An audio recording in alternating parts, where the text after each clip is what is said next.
हाय दोस्तों, एक बार फिर से आप सभी के बीच बहुत दिनों के बाद एक बेहद महत्वपूर्ण श्रृंखला आप सभी के लिए लेकर आए हैं, जो कि बिहार प्राइमरी टीचर से संबंधित है। आज हम जीके जीएस का पार्ट को देखेंगे, जो कि टॉप 50 रहेगा। आपके सिलेबस में दो पार्टों में विभाजित है, पार्ट 1 और पार्ट 2। पार्ट 1 में हिंदी इंग्लिश है और पार्ट 2 में जीके जीएस मैथ और रीजनिंग है, जिसमें हम जीएस के बेहद महत्वपूर्ण क्वेश्चनों को देखेंगे एक एक करके। हालांकि पहली श्रृंखला है तो शुरुआत है, अगर आपको पसंद आती है तो धीरे धीरे क्वेश्चन को हम बढ़ाते हैं, ठीक है। तो पहला क्वेश्चन है कि प्लासी का युद्ध किसके बीच हुआ था। तो हम आपको बता दें, पहले प्लासी का युद्ध समझ लीजिए। एक छोटे से श्रृंखला में प्लासी का युद्ध होता है 23 जून 1757 को, जिसमें ये मीर जाफ़र जो होता है, इसकी गद्दारी की वजह से अंग्रेज़ इसको लालच देते हैं कि तुम हमारा साथ दो, हम इसके बदले में हम तुम्हें बंगाल का नवाब बनाएंगे। तो ये सिराजुद्दौला का ये सेनापति होता है मीर जाफ़र, समझिए, ठीक है। तो लेकिन इसकी धोखाधड़ी से ये बंगाल का नवाब, यानी जो बंगाल का नवाब जो था सिराजुद्दौला, ये हार जाता है। तो प्लासी का युद्ध किसके बीच हुआ था? तो रॉबर्ट क्लाइव और सिराजुद्दौला के बीच हुआ था, ठीक है।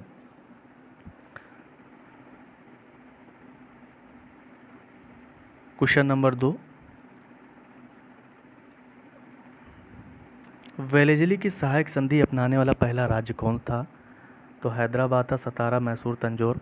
मैं आपको बता दूं, एक डलहौजी की हड़प नीति होती है और वेलेजली की सहायक संधि होती है। बहुत कन्फ्यूजन है कि डलहौजी की हड़प नीति को अपनाने वाला पहला राज्य कौन था, तो वो था सतारा, ठीक है। हड़प नीति क्या थी डलहौजी की कि अगर किसी राजा का अगर कोई बेटा नहीं होता, अगर वो दत्तक पुत्र अपनाता है, तो फिर वो आगे चलकर वो शासक नहीं बन सकता या नवाब नहीं बन सकता है। उसकी सारी संपत्ति फिर एक अंग्रेजी शासक का होगा। तो डलहौजी की हड़प नीति थी, उसको अपनाने वाला पहला राज्य कौन था? हैदराबाद। और वेलेजली की सहायक संधि को अपनाने वाला पहला राज्य था हैदराबाद, फिर उसके बाद मैसूर, फिर तंजौर, ठीक है। तो वेलेजली की सहायक संधि को अपनाने वाला पहला राज्य कौन था? हैदराबाद। हालांकि एक क्वेश्चन और बनता है कि सहायक संधि का जन्मदाता कौन है, तो वो था डुप्ले। कौन था? डुप्ले, इसको समझिएगा, ठीक है। क्वेश्चन 50 है, हम आगे व्याख्या छोटी छोटी सी व्याख्या करके करते हुए बढ़ते हैं। क्वेश्चन बहुत अच्छा है दोस्तों, समझिएगा, ठीक है। 1857 की क्रांति के समय गवर्नर जनरल कौन था? पूछा जाता है क्वेश्चनों में कि कौन सी क्रांति के समय कौन सा गवर्नर जनरल था। तो जो डफरिन था, ये 1885 का जो कांग्रेस अधिवेशन हुआ था, उस बीच ये गवर्नर जनरल था, ठीक है। करजन ये बंगाल विभाजन के दौरान था गवर्नर जनरल। और आपके क्वेश्चन का आंसर राइट है, ऑप्शन नंबर सी, कैनिंग। ये 1857 की क्रांति के समय गवर्नर जनरल था कैनिंग। और पूछा जाता है 1857 की क्रांति के समय प्रधानमंत्री कौन था? तो पामस्टन था। कौन था? पामस्टन। और 1920 में ये 1919 के जो था 13 अप्रैल 1919 को जलियांवाला बाग हत्याकांड के समय यही गवर्नर जनरल था, चेम्सफोर्ड। और 1920 का जो असहयोग आंदोलन, उसमें दो लोग थे, वो था चेम्सफोर्ड था, एक था रीडिंग। जो कि पूछा जाता है कि पहला यहूदी गवर्नर जनरल कौन था, तो वो रीडिंग था, ठीक है। खैर, इस क्वेश्चन का right answer option number C, Canning.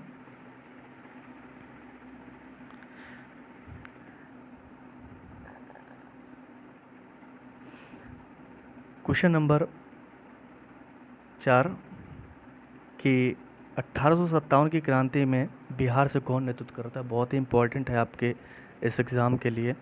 तो जो लियाकत अली था, ये बनारस और इलाहाबाद से नेतृत्व कर रहा था। जो 1857 की क्रांति, तो विभिन्न राज्यों से हर कोई ना कोई नेतृत्व कर रहा था, पूछा जाता है ना। तो अहमदुल्ला ये फैज़ाबाद से कर रहा था, खान बहादुर खां ये आपके बरेली से कर रहा था, और वीर कुंवर सिंह ये बिहार से नेतृत्व कर रहे थे। और बरेली से खान बहादुर खां, और लखनऊ से बेगम हजरत महल कर रहे थे, और कानपुर से कौन कर रहा था? तात्या टोपे और नाना साहब। और आपके दिल्ली से कौन कर रहा था? कमेंट बॉक्स में ज़रूर बताइए। दोस्तों, ये जो भी क्वेश्चन आ रहा है ना, इसको हमने अपने हाथों से लिखा है और किसी बुक का कॉपी पेस्ट नहीं है। क्वेश्चन हमने बनाया है। और अगर आपको पसंद आता है तो लाइक शेयर सब्सक्राइब जरूर कीजिएगा। कांग्रेस अधिवेशन में सम्मिलित होने वाले प्रथम पारसी अध्यक्ष कौन थे? देखिएगा, एक क्वेश्चन भले एक है, लेकिन ऑप्शन हम ऐसे ऐसे ऑप्शन इसमें रख दिए ना कि उस टॉपिक से संबंधित सारे क्लियर हो जाएंगे। अगर पूछा जाए कि प्रथम यूरोपीय कांग्रेस अधिवेशन का कौन सा अध्यक्ष था, तो जॉर्ज यूले था। और अगर पूछा जाए प्रथम पारसी अध्यक्ष कौन थे, तो दादा भाई नौरोजी थे। और इन्होंने हट के इस क्वेश्चन से हम दो क्वेश्चन बनाते हैं कि राष्ट्रीय आय की गणना किसने की थी, तो दादा भाई नौरोजी ने किए थे, भारतीय। और इन्होंने एक बुक लिखी थी, कौन सी लिखी थी, poverty and British British rule of India, है ना। खैर, बदरुद्दीन तैयब जी एक प्रथम मुस्लिम अध्यक्ष होते कांग्रेस अधिवेशन के, और व्योमेश चंद्र बनर्जी ये कांग्रेस अधिवेशन के प्रथम अध्यक्ष होते हैं, व्योमेश चंद्र बनर्जी। 3 क्वेश्चन और है, बहुत ही इम्पोर्टेंट है कि अगर पूछा जाए कांग्रेस अधिवेशन की प्रथम महिला अध्यक्ष कौन थी, तो एनी बेसेंट थी। और कांग्रेस अधिवेशन की प्रथम भारतीय महिला अध्यक्ष कौन थी, तो वो सरोजनी नायडू थी। और तीसरी महिला कौन थी, तो नलिनी अवस्थी थी। ठीक है। स्वदेशी आंदोलन कब चलाया गया, तो स्वदेशी आंदोलन कब चलाया गया, ये बंगाल विभाजन से संबंधित एक घटना है। 18 जुलाई 1905 को एक प्रस्ताव आता है कि हम बंगाल विभाजन करेंगे, करजन के समय होता है। इसी विरोध के चक्कर में 7 अगस्त 1905 को स्वदेशी आंदोलन चलाया गया, बहिष्कार आंदोलन चलाया गया। ठीक है। 16 अक्टूबर 1905 को बंगाल विभाजन हो जाता और इस दिवस को शोक दिवस के रूप में मनाया गया, राखी बांधकर। तो 16 अक्टूबर 1905 को क्या होता है, शोक दिवस के रूप में मनाते, और 1 अगस्त 1920 को ये असहयोग आंदोलन से संबंधित है। ठीक है। जलियांवाला बाग हत्याकांड कब होता है, तो ये होता है 13 अप्रैल 1919 को। रॉलेट एक्ट आता है, इसमें बताया गया कि ना अपील ना दलील, आपको सीधा अंदर किया जाएगा, कहाँ, जेल के अंदर। ओ डायर ने कहा कि आर डायर से कि जो 13 अप्रैल 1940 को वहाँ पे भीड़ इकट्ठा थी, काहे के लिए इकट्ठा थी, क्योंकि सैफुद्दीन किचलू और उन दोनों भारतीयों को गिरफ्तार कर लिया गया, इसलिए काफ़ी भीड़ हो गई वहाँ पे। तो वैशाखी के दिन ये था 13 अप्रैल 1919 को। तो ओ डायर ने कहा आर डायर से कि इन भीड़ पे गोली चला दीजिए, तो आर डायर गोली चला देता है। ओ डायर को इस घटना के लिए एक बेहद हज़ारों लोग हमारे भारतीय मारे गए थे, उस घटना के लिए इसको ब्रिटेन में स्वॉर्ड ऑफ ऑनर से अवार्ड मिलता है। उससे बेहद एक अपने उधम सिंह जो हैं, उनके अंदर बहुत क्रोध हुआ इस घटना को लेकर। वो 13 अप्रैल 1940 को जाकर ब्रिटेन में ओ डायर को गोली मारकर हत्या कर देते हैं। ठीक है। गांधी जी के राजनीतिक गुरु कौन थे, तो गोपाल कृष्ण गोखले थे राजनीतिक गुरु। और पूछा जाता है आध्यात्मिक गुरु कौन थे, तो रायचंद। जमनलाल बजाज कौन है, गांधी जी के 5वें पुत्र हैं। और चित्तरंजन दास या सुभाष चंद्र बोस के राजनीतिक गुरु हैं। ठीक है। देखिए, बहुत ही संक्षिप्त में हम एक ही क्वेश्चन में हम आपको सारे जो भी इस क्वेश्चन से संबंधित उसको क्लियर कर दे रहे हैं ऑप्शन के रूप में। अगर पूछा जाए गांधी जी का राजनीतिक गुरु तो कौन था, गोपाल कृष्ण गुरु। अगर आध्यात्मिक पूछा जाए तो रायचंद थे। जमनलाल बजाज कौन है, गांधी जी के 5वें पुत्र। चित्तरंजन दास कौन है, ये सुभाष चंद्र बोस जी के राजनीतिक गुरु हैं। ठीक है। गांधी जी ने भूख हड़ताल की प्रेरणा किससे ली थी, रस्किन से ली थी भूख हड़ताल की प्रेरणा। और लियो टॉलस्टॉय से ली थी आंदोलन की प्रेरणा। चर्चिल ने कहा था, हालांकि फ्रैंको मॉरिस भी देखने को मिलता है, चर्चिल ने कहा था कि गांधी जी को अर्धनंगा फ़कीर। ठीक है।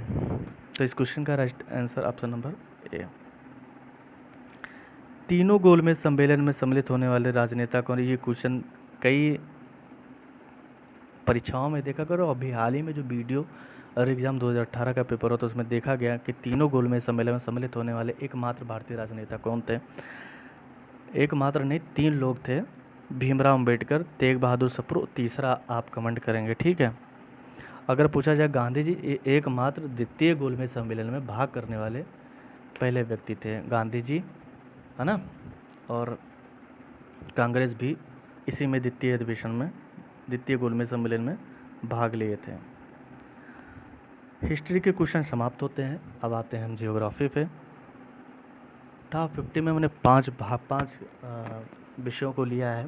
पहला हिस्ट्री है, दूसरा ज्योग्राफी है, और तीसरा पॉलिटी है, चौथा है साइंस, पांचवा इकोनॉमिक्स। इससे बाहर कहाँ जाएगा दोस्त?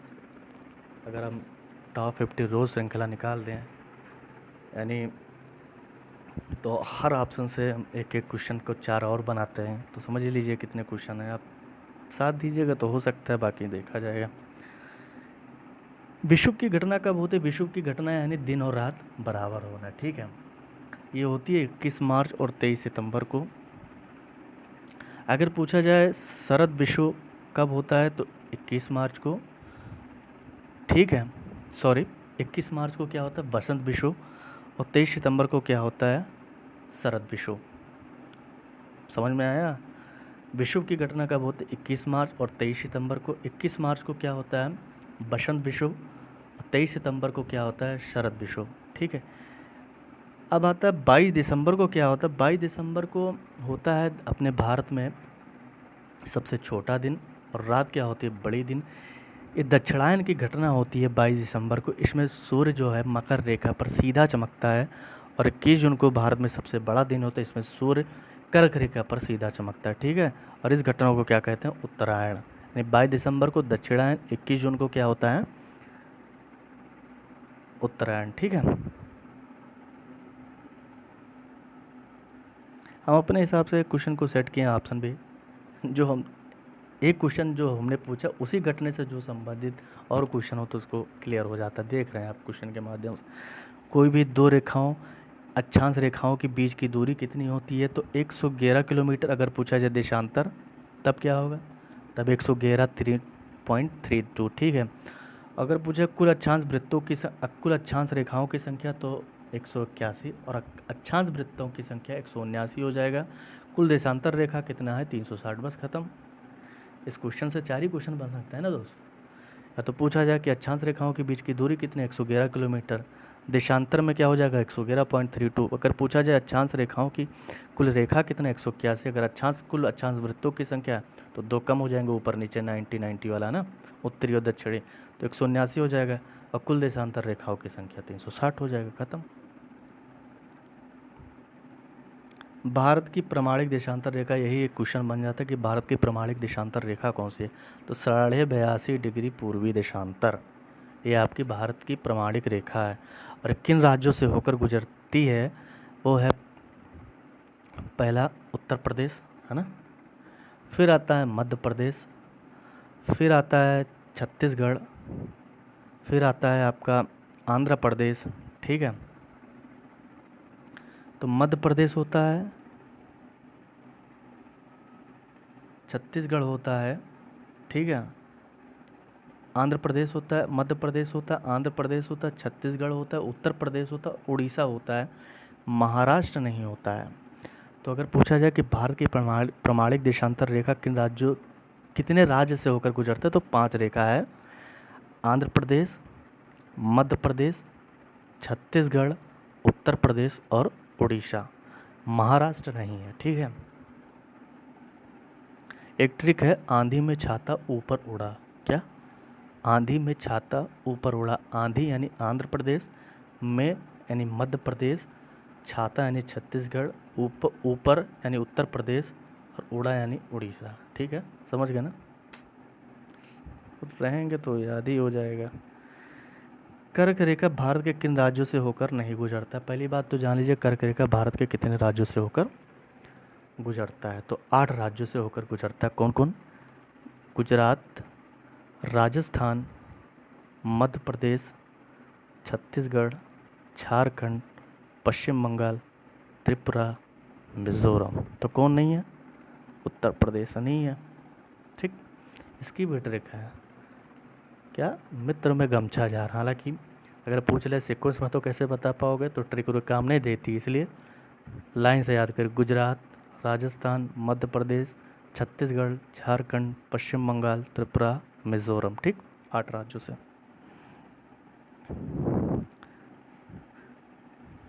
पाकिस्तान से भारत का कौन सा राज्य सीमा नहीं बनाता है? मैपिंग याद करिए। देखो, पाकिस्तान से कौन मतलब सटा हुआ है, तो ये अपना गुजरात। फिर इसके ऊपर कौन, राजस्थान है ना। राजस्थान के ऊपर कौन है, पंजाब। पंजाब के ऊपर कौन है, जम्मू कश्मीर। जम्मू कश्मीर के ऊपर कौन है, लद्दाख है। तो कौन नहीं है, हिमाचल प्रदेश नहीं है, ये तो चीन से लगता है ना। तो इस सेट रखिएगा, हो जाएगा ठीक। भारत का कौन सा सबसे उत्तरी राज्य, अब देखो लद्दाख बहुत लोग लगा देंगे, लेकिन देखिए ध्यान से, उत्तरी राज्य पूछा ना कि आपको केंद्र शासित पूछा है ना। अगर पूछा जाए भारत का सबसे सुदूर बिंदु कौन सा है, तब वहाँ लद्दाख होगा, क्योंकि वहाँ पर राज्य और केंद्र शासित मेंशन नहीं है ना। यहाँ पे पूछा है भारत का सबसे उत्तरी राज्य कौन है, तो हिमाचल प्रदेश हो जाएगा ठीक है। सबसे पश्चिमी बिंदु गौर माता, जिसको गुजरात कहते हैं। और सबसे पूर्वी बिंदु की बुद्धू, जिसको अरुणाचल प्रदेश कहते हैं। सबसे उत्तरी बिंदु इंदिरा कॉल, ठीक है, जिसको हम कहते हैं लद्दाख। और इंदिरा पॉइंट कन्याकुमारी तमिलनाडु, ठीक है। ट्रांस हिमालय में कौन सा पर्वत शामिल नहीं है, तो एक ट्रिक है कलेजा। कलेजा, हाँ कलेजा क्या, का से काराकोरम, ला से लद्दाख, जा से जास्कर, ये तो तीन ये हो गए। एक अपना चौथा वो कैलाश पर्वत है ना। तो काराकोरम है, लद्दाख है, जास्कर। एवरेस्ट महान हिमालय का भाग है, ठीक है। किसका भाग है, महान हिमालय का, ना कि ट्रांस हिमालय का। लद्दाख और जास्कर श्रेणी के बीच कौन सी नदी प्रभावित होती है, तो सिंधु। कौन सी, सिंधु। दोस्तों ये मानस जो है भूटान की सबसे लंबी नदी है। अफगानिस्तान की सबसे लंबी नदी हेलमंद है। और म्यांमार की सबसे लंबी नदी कौन है, इरावती। और म्यांमार को ठीक है, हम आगे चल के बताएंगे। खैर, लद्दाख व जास्कर पर्वत श्रेणी के बीच कौन सी नदी प्रभावित होती है, तो सिंधु। भूटान की सबसे लंबी नदी मानस। अफगानिस्तान की हेलमंद। अफगानिस्तान की सबसे लंबी नदी इरावती, ठीक है। हिमाचल प्रदेश की सबसे ऊंची चोटी कौन सी, सिल्ला। कौन सी, हिमाचल प्रदेश की सबसे ऊंची चोटी कौन सी है, सिल्ला। और अगर पूछा जाए हिमालय की सबसे पश्चिमी छोर की सबसे ऊंची चोटी कौन है, तो नंगा पर्वत है, जो कि जम्मू कश्मीर में। और नामचा बरवा क्या है, ये सबसे पूर्वी में है, अरुणाचल प्रदेश में। कौन सा, अरुणाचल प्रदेश में, ठीक है। चलिए जल्दी करते हैं। खैर अभी दिफू दर्रा कहाँ अवस्थित है, तो देखो उत्तराखंड में तो नीति माना लिपुलेख है। सिक्किम में है जलेफला और नाथुला। मणिपुर में है तुजू दर्रा। और अरुणाचल प्रदेश में दीफू यांग्याप बोमडिला। क्या, अरुणाचल प्रदेश में क्या है, बोमडिला, यांग्याप और दीफू दर्रा, ठीक है। और केरल में क्या है, सनकुट्टा है ना, पालघाट है। और तुम्हारा महाराष्ट्र में क्या, थालघाट भोरघाट महाराष्ट्र में हो जाएगा, ठीक है। आगे चल के बहुत यार सीरीज लेकर आएंगे, बस आप मेरे साथ देना ना। बहुत टॉप 50 लेकर चले आएंगे, हर विषय की टॉप 50 लेकर चले आएंगे, पूरा क्वेश्चन ही नहीं छोड़ देंगे। आप साथ दो मेरा, ठीक। रेगुलेटिंग एक्ट 1773 द्वारा देखो पूछा जाता है सर्वोच्च न्यायालय की स्थापना किस एक्ट द्वारा की जाती है, तो पहली बात तो यही क्वेश्चन है, किस रेगुलेटिंग एक्ट 1773 द्वारा सर्वोच्च न्यायालय की स्थापना होती है, कहाँ, कलकत्ता में। कहाँ, कलकत्ता में, 1774 में, ठीक। कब हुआ, 1774 में। अंतरिम सरकार 1946 में खाद्य एवं कृषि विभाग किसे दिया गया, तो राजेंद्र प्रसाद जी को दिया गया था। जगजीवन राम जी को श्रम विभाग दिया गया था। रक्षा विभाग बलदेव सिंह को दिया गया था। और विदेशी मामले किसको दिया गया था, जवाहरलाल नेहरू को दिया गया। तो खाद्य एवं कृषि विभाग किसको दिया गया था, राजेंद्र प्रसाद जी को, ठीक है। पॉलिटी आ गया है, देखिएगा, ठीक है। भारत की संविधान सभा में वर्तमान रूप में राष्ट्रीय ध्वज को कब अपनाया गया था, तो 24 जनवरी 1950 को तो राष्ट्रगीत अपनाया गया था और राष्ट्रगान अपनाया गया था, ठीक है। और 26 जनवरी 1950 को अपना राष्ट्रीय चिन्ह यानी अशोक स्तंभ को अपनाया गया था। और 22 जुलाई 1947 को ये राष्ट्रीय ध्वज अपनाया गया था। और 22 जनवरी 1947 को ये उद्देश्य प्रस्ताव पारित हुआ था, ठीक। बहुत ही एक ही क्वेश्चन में बता दिए हम आपको। राष्ट्रगान और राष्ट्रगीत 24 जनवरी 1950, 22 जुलाई 1943, 22 जुलाई 1947 को तुम वो राष्ट्रीय ध्वज अपनाया गया। 26 जनवरी 1950 को ये राष्ट्रीय चिन्ह अशोक स्तंभ को अपनाया गया। और उद्देश्य प्रस्ताव कब पारित हुआ? 22 जनवरी 1947 को। कौन लाया था? जवाहरलाल नेहरू लाए थे। कब कब लाए थे? 13 दिसंबर 1946 को। ठीक है। प्रारूप समिति के अध्यक्ष कौन थे? तो प्रारूप समिति के अध्यक्ष भीमराव अंबेडकर थे। ठीक है। संचालन समिति के राजेंद्र प्रसाद। प्रांतीय वल्लभ भाई पटेल। ठीक है। आप ये बताइएगा सरदार वल्लभ भाई पटेल को जो सरदार की उपाधि ना किस आंदोलन में मिला था? कमेंट बॉक्स में बताइएगा। और किसने दिया था? भारतीय संविधान में संवैधानिक संशोधन का प्रावधान किस देश से लिया गया? तो दक्षिण अफ्रीका से। जापान। कनाडा से तो संघात्मक शासन। और ब्रिटेन से वो विधि प्रक्रिया है ना, ब्रिटेन से लिया गया। जापान से विधि द्वारा स्थापित प्रक्रिया। दक्षिण अफ्रीका से संवैधानिक संशोधन। राज्यसभा में स्थानों का आवंटन किस अनुसूची में? देखो मैं तुमको पहले 12 अनुसूची बता दे रहा हूँ। पहले में तो संघ एवं राज्य क्षेत्र, दूसरे में है वेतन, तीसरे में है शपथ, और चौथे में क्या है? राज्यसभा का आवंटन। पाँचों में अनुसूचित एवं जनजाति क्षेत्र, और छठवां अनुसूचित और जनजाति क्षेत्रों से 5 राज्यों का उल्लेख है, जो कि बहुत पूछा जाता है।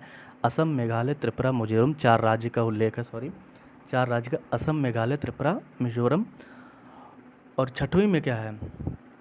7वीं में क्या नाम बोलते हैं? 7वीं में सूची है, अनुसूची है। 8वीं में भाषा, 9वीं में भूमि सुधार है, और 11वें में है ग्राम पंचायत, और 12वें में है नगर पालिका। ग्राम पंचायत में कितने विषय? 29 विषय।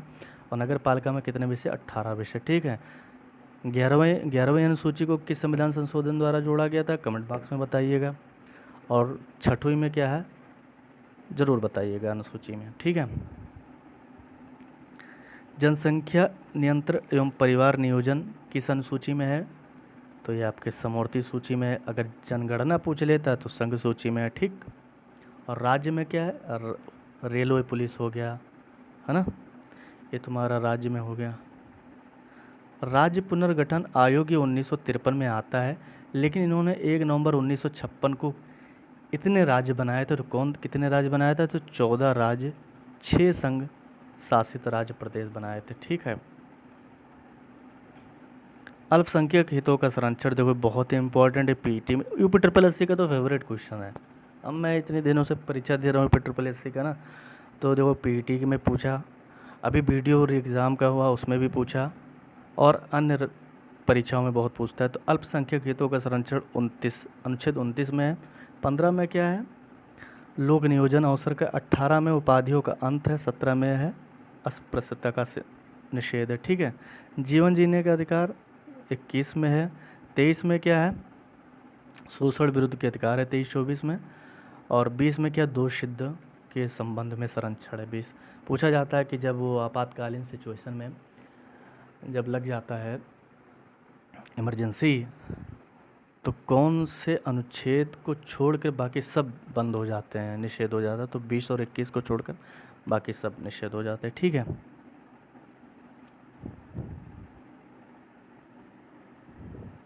दोस्तों अब पॉलिटी आ गया है, सॉरी पॉलिटी ख़त्म हो गया, अब साइंस आ गया। साइंस के बाद आपका इकोनॉमिक्स आएगा, है ना, ख़त्म हो जाएगा।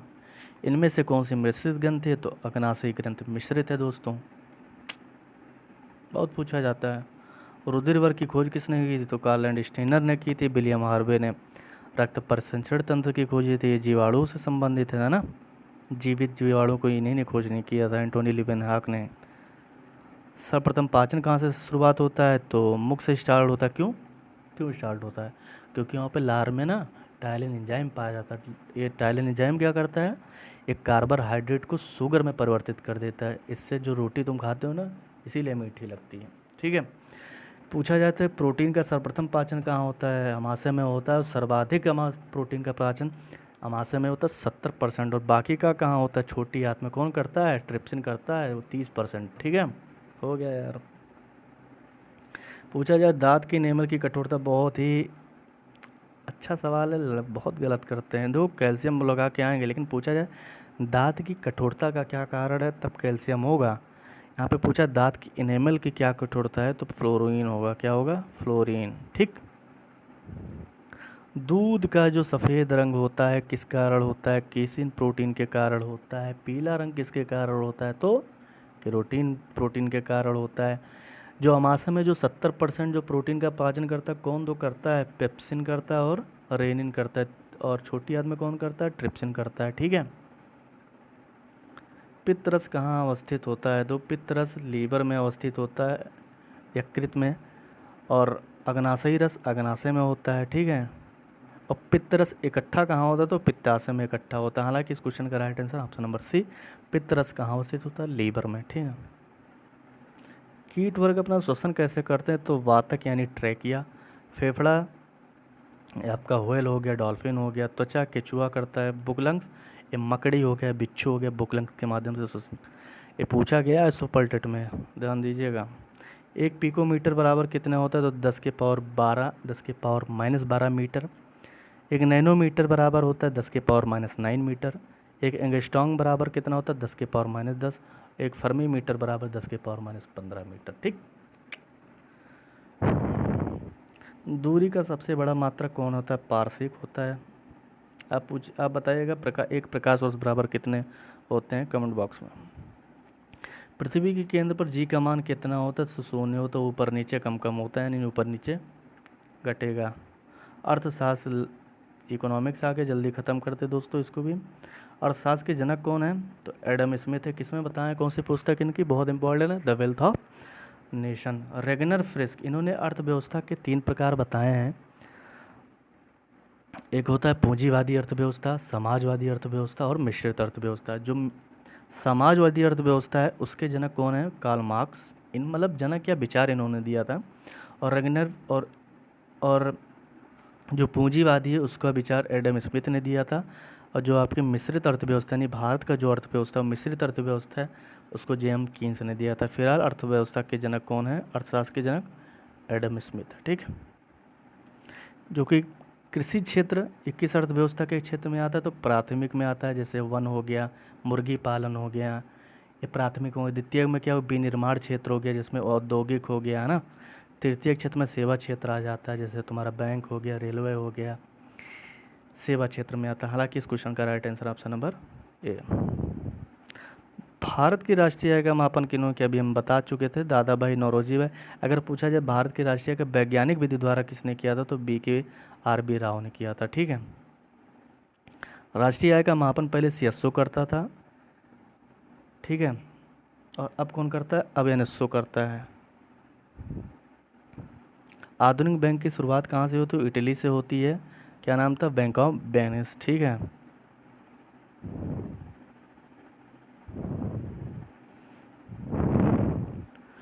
और प्रथम भारतीय बैंक ये कौन सा है? तो प्रथम भारतीय बैंक कौन सा है दोस्त? तो प्रथम भारतीय बैंक पंजाब नेशनल बैंक है। भारत का पहला बैंक कौन सा है? तो बैंक ऑफ हिंदुस्तान, जो कि कलकत्ता में था। ठीक है। RBI का पहला गवर्नर कौन है? तो ऑसबॉर्न स्मिथ हैं। अगर पूछा जाए RBI का पहला भारतीय गवर्नर कौन था? तो CD देशमुख थे। ठीक है। और वर्तमान में कौन है? 25वें शक्तिकांत दास हैं। तो ये RBI का पहला गवर्नर कौन? Osborne Smith. 1 रुपये के नोट पर किसका हस्ताक्षर होता है? तो 1 रुपये के नोट पर वित्त सचिव का हस्ताक्षर होता है। ठीक है। किसका होता है? वित्त सचिव का होता है। और बाकी के नोटों पे गवर्नर का होता है। बाकी के नोटों पर किसका होता है? गवर्नर का होता है। ठीक है। इनमें से नोटों की छपाई कहाँ कहाँ होती है और नहीं होता है? पूछा है नोटों की छपाई कहाँ नहीं होती। तो पहला तो देवास मध्य प्रदेश में तो होता ही है। ठीक है। मालबोनी पश्चिम बंगाल में होता ही है। नासिक में भी होता है, हैदराबाद में नहीं होता है। यानी नोटों की छपाई कहाँ होती है? देवास में होती है, मध्य प्रदेश, सालबोनी पश्चिम बंगाल, नासिक महाराष्ट्र। ठीक है। एक और होता है, कमेंट बॉक्स में बताइएगा। फिलहाल हैदराबाद ये जो होता है ये सिक्कों की टकसाल होती है। ठीक है। हैदराबाद में। खैर सिक्योरिटी पेपर मिल कहाँ है? होशंगाबाद मध्य प्रदेश। और सिक्कों की टकसाल कहाँ पे? मुंबई में है, नोएडा में है और कोलकाता में है। ठीक है। अब ये सेशन समाप्त होता है। आपको अच्छा लगे तो लाइक शेयर सब्सक्राइब जरूर करिएगा। बहुत बहुत धन्यवाद।